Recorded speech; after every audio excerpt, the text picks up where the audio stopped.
Ik sta hier bij Multraship. Dat kent u natuurlijk wel van alle schepen en de sleepboten. Die ziet u hier ook achter mij. Maar wat u misschien niet wist, komt u maar eventjes mee. Ze hebben hier ook een heel mooi nieuw hoofdkantoor gebouwd. Dat ziet u hier liggen, gewoon in de haven van Terneuzen.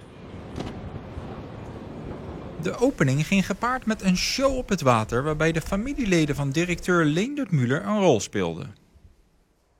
Voor de grote baas van het bedrijf zelf is de opening het slotstuk van een roerige periode.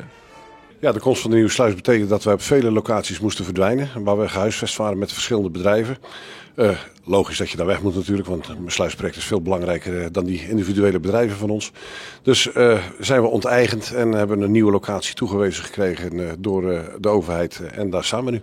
Hoe is het nou voor u dat u toch hier in het kantoor mag zitten, dat u uit kunt kijken op deze prachtige Westerschelde? Ja, 2 woorden, mega trots. De burgemeester deelt deze gevoelens.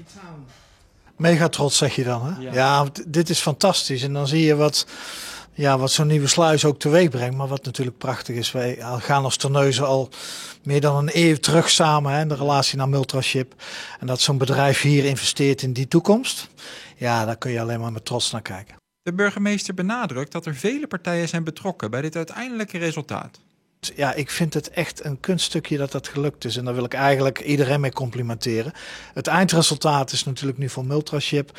Maar ik zie hier ook heel veel mensen trots rondlopen die op allerlei manieren hebben mogen bijdragen aan deze locatie. En daar hoort de gemeente Terneuzen ook bij.